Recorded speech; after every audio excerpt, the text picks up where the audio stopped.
So now that we've got our pipe cut, we want to prepare the pipe for gasket insertion into the hub end. Now, as a quick reminder, Wendell and I are both wearing our personal protective equipment: hard hats, glasses, ear protection, and gloves. So that said, to prepare the pipe, we want to deburr it. If we don't deburr the pipe, it'll tend to grab the gasket whenever we insert it. So there's three methods for deburring the pipe and preparing it for insertion. The first is using a hammer to beat out the burrs along the edge, to ping them off.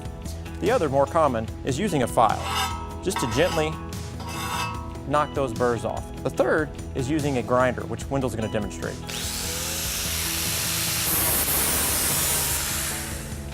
Now that we have our pipe prepared, we're ready for gasket insertion. We'll have a good clean edge that won't grab the gasket when we put it into the other end of the pipe.